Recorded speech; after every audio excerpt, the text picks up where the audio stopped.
Hello everyone, this is Jacob. Hello. Jacob will read a story today for us.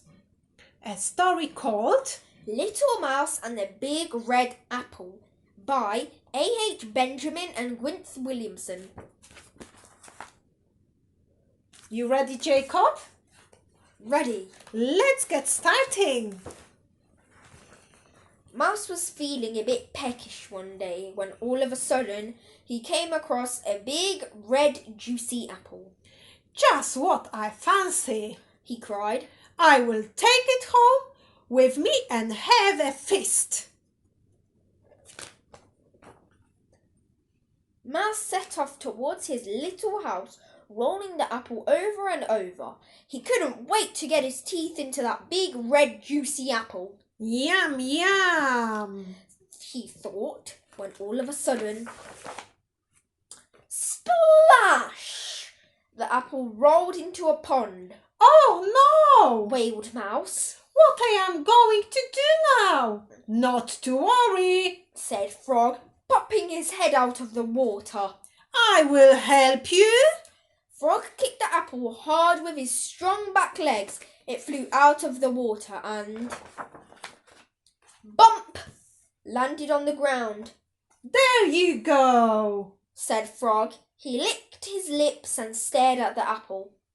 Thanks, said Mouse, as he began to roll it along the path.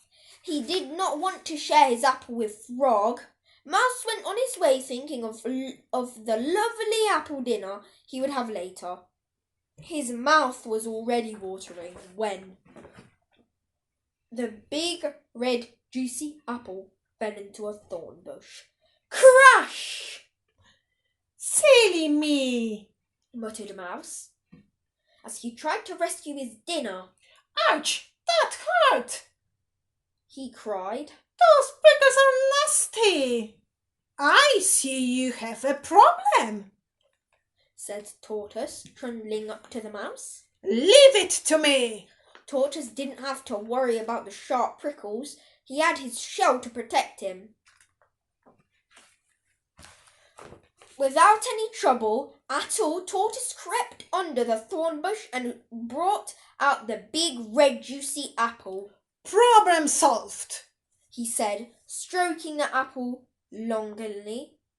I'm ever so grateful, said Mouse in a hurried voice, and he was off again. He did not want to share his apple with Tortoise. I will soon be home and tucking into that big red juicy apple, thought Mouse, when thud! The apple rolled into a log. That's all I need, sighed Mouse when he saw that log blocked his path. How do I get around that?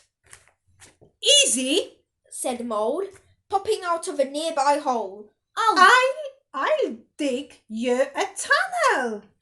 And she said, and she dug a tunnel that went right under the log. It was just wide enough for the mouse and the apple to go through it. Always glad to help, said Mole, sniffing at the big red juicy apple with her little nose. It's very kind of you, said Mouse, and he went on his way as fast as he could. He did not want to share the apple with Mole. He rolled the apple over and over until he came to a steep hill.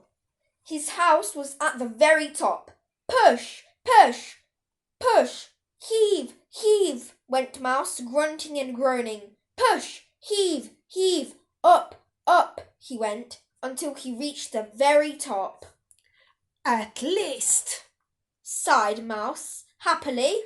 Oh, for that lovely apple meal. But as Mouse let go, the apple wobbled and then it started to roll. Down the other side of the hill, it rolled faster and faster, further and further, until It came to a stop at the bottom of the hill. Mouse could see it lying there just like a big red jewel. "Oh no!" he cried. "I shall have to start all over again." Mouse scrabbled down the hill on his little tired feet. Faster and faster he ran. But when he reached the bottom, he found Frog, Mole and Tortoise had got there first. "How kind of you to send that apple all the way back to us," called out Mole, chomping on a piece of it. Mouse gave a big, big sigh. "Don't mention it," he said. "Isn't that what friends are for?" The end. We have hope you enjoyed this book. We really did. Yes. Thank you for listening us. See you again soon. Bye.